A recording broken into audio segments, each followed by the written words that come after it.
हाय hello अस्सलाम वालेकुम, welcome to my channel. Friends, आज हम एक इंटरेस्टिंग स्टोरी के बारे में बात करने जा रहे हैं। चलो आगे बढ़ते हैं। रत्नगिरी साम्राज्य पर शासन करने वाले महाराजा जयंतु के 3 पुत्र थे, जिनके नाम वरुण, संजय और कुछ दिनों बाद राजा के बड़े सुधीरुड्डू थे।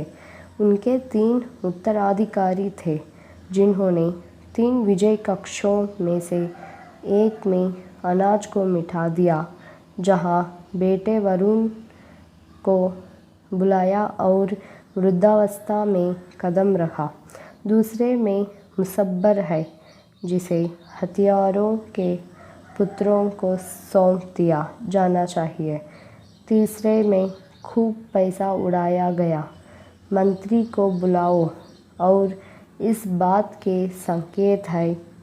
लोक कल्याण की दृष्टि से कुछ कहते हुए उन्होंने कहा, इसमें कोई संदेह नहीं है कि यदि आपको कमरा नहीं चाहिए तो आपको कोई कमरा नहीं चाहिए। राजा, क्या बड़ा बेटा परंपरा के अनुसार खरीदेगा? नाई को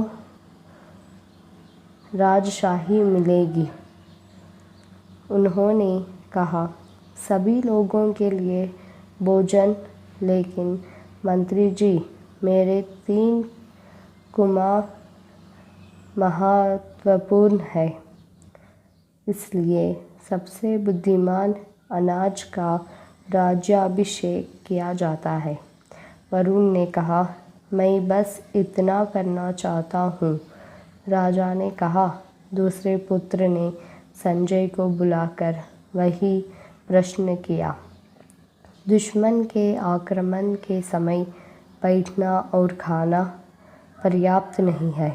मुझे हथियारों के साथ एक कमरा चाहिए, क्योंकि मुझे लड़ने के लिए हथियार चाहिए।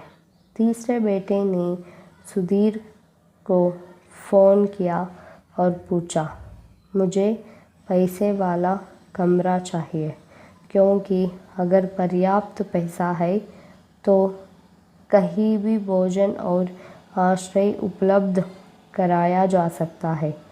बाकी के साथ धन लोगों को कई सुख सुविधाएं प्रदान की जा सकती है।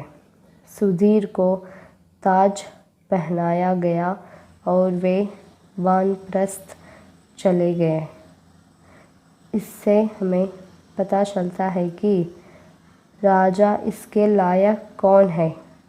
रत्नगिरी साम्राज्य के पुत्र सुधीर राजा है। So thank you friends watching for my video. Please like, share and subscribe for more stories.